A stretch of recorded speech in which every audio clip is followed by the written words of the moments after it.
নমস্কার বন্ধুরা, আজকে আমি আপনাদের জন্য বানাবো চিড়ার দুর্দান্ত একটা নাস্তা রেসিপি। তো বন্ধুরা, রেসিপিটা আপনারা দেখতে থাকুন, আপনাদের ভীষণ ভালো লাগবে। তো বন্ধুরা, রেসিপিটা বানানোর জন্য এখানে আমি নিয়েছি চিড়া।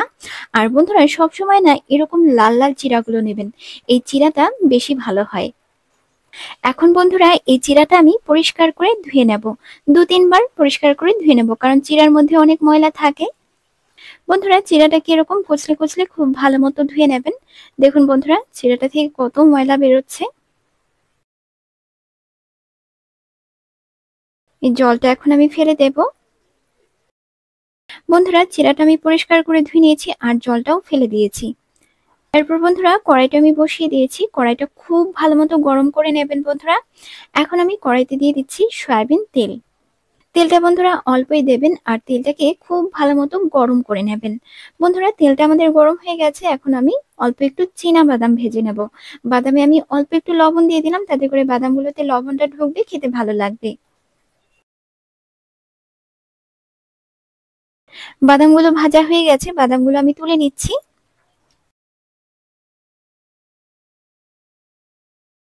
এরপর আমি দিয়ে দিচ্ছি কড়াইতে একটা শুকনো লঙ্কা। লঙ্কাটা একটুখানি ভেজে নেব। লঙ্কাটা ভাজা হয়ে গেছে, এখন আমি দিয়ে দিচ্ছি একটা এলাইচি আর দিয়ে দিলাম অল্প একটু কালো সর্ষা। দিয়ে দিলাম একটা পাকা লঙ্কার কুচি আর দিয়ে দিলাম অল্প একটু পেঁয়াজ কুচি। আর এখন আমি দিয়ে দিচ্ছি অল্প একটু কারি পাতা। কারি পাতাটা দিলে ফ্লেভারটা অনেক ভালো আসে, লুকটাও অনেক ভালো লাগে আর খেতেও অনেক ভালো লাগে। এখন আমি এগুলো একটুখানি ভেজে নেব, একটু লাল লাল করে এগুলো ভেজে নেব। আমি বন্ধুরা আরো বিভিন্ন রকমের নাস্তার রেসিপি দিয়েছি, আপনারা আমার চ্যানেলে গিয়ে নাস্তার রেসিপিগুলো দেখে নেবেন, আপনাদের ভীষণ ভালো লাগবে। তো বন্ধুরা, এগুলো ভাজা হতে থাক, আমি আপনাদেরকে চিড়াটা দেখাই। বন্ধুরা দেখুন, চিড়ার জলটা একদম শুকিয়ে গেছে আর চিড়াটা একদম ঝরঝরা হয়ে গেছে। বন্ধুরা, সবসময় না এই লাল লাল চিড়াগুলো কিনবেন। সাদা চিড়াগুলো না মানে ধোয়ার সাথে সাথেই একদম গলে যায়। দেখুন, এই চিড়াটা কত সুন্দর, জলটা একেবারেই শুকিয়ে গেছে আর চিড়াটা একদম আগের মতনই ঝরঝরা হয়ে গেছে। এই যে দেখুন, চিড়াটা কিন্তু নরম হয়ে গেছে। আর এদিকে আমাদের পেঁয়াজ কারি পাতা এগুলো ভাজা হয়ে গেছে। এখন আমি চিড়াটা এর মধ্যে দিয়ে দেব। বন্ধুরা, চিড়াটা দিয়ে দিয়েছি, এখন আমি দিয়ে দিচ্ছি ভেজে রাখা বাদামগুলো আর দিয়ে দিলাম অল্প একটু চিনি। চিনিটা দিলে একটু মিষ্টি মিষ্টি করবে, খেতে ভালো লাগবে। আর দিয়ে দিলাম অল্প একটু হলুদ গুঁড়ো আর দিয়ে দিলাম অল্প একটু জিরে ধনিয়ার গুঁড়ো, পরিমাণ মতো লবণ।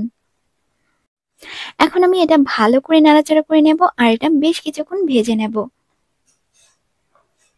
আর বন্ধুরা, কিছুক্ষণ পরপরই এটাকে নাড়াচাড়া করতে থাকবেন যাতে এটা পুড়ে না যায়।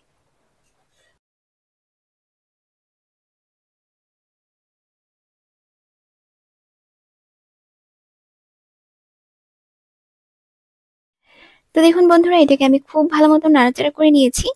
দেখতে দেখুন কত সুন্দর লাগছে। আর বন্ধুরা, আপনারা যদি হলুদ না দিতে চান তাহলে কিন্তু হলুদটা নাও দিতে পারেন, সাদা কালারেরও বানাতে পারেন। একটুখানি আমি কিশমিশ দিয়ে দিচ্ছি, তাতে করে মিষ্টি মিষ্টি করবে, খেতে ভালো লাগবে।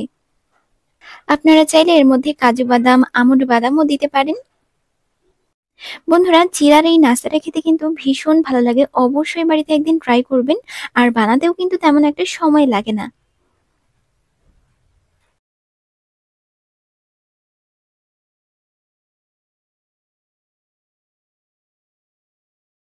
বন্ধুরা, এখন আমি দিয়ে দিচ্ছি অল্প একটু ঘি।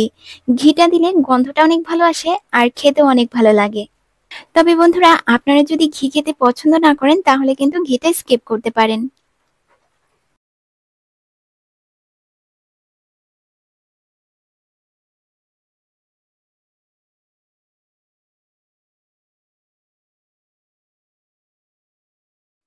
বন্ধুরা, একটুখানি চিনি লাগবে, তো আমি একটুখানি চিনি দিয়ে দিলাম। আর বন্ধুরা, ঝাল মিষ্টিটা কিন্তু আপনারা আপনাদের পরিমাণ মতোই দেবেন, মানে আপনারা যেরকম পছন্দ করবেন সেরকমই দেবেন। বন্ধুরা, নাস্তাটা আমাদের প্রায় হয়েই এসেছে। এটাকে আমরা একটু কিছুক্ষণ রেখেই নামিয়ে নেব।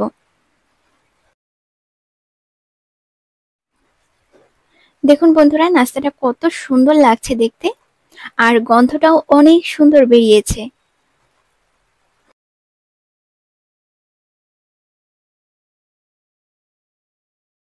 বন্ধুরা, চিড়ার নাস্তাটা আমাদের হয়ে গেছে। এখন আমি গ্যাসটা বন্ধ করে দেব আর এটা প্লেটে সার্ভ করে নেব।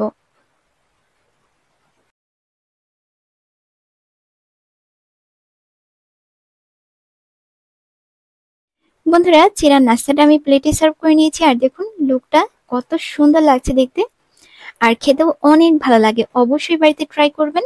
তো বন্ধুরা, রেসিপিটা আপনাদের কাছে কেমন লাগলো অবশ্যই কিন্তু কমেন্ট করে জানাবেন। ভালো লাগলে লাইক, শেয়ার এন্ড সাবস্ক্রাইব করতে ভুলবেন না। তো বন্ধুরা, আজ এই পর্যন্তই। ভালো থাকবেন সবাই। নমস্কার।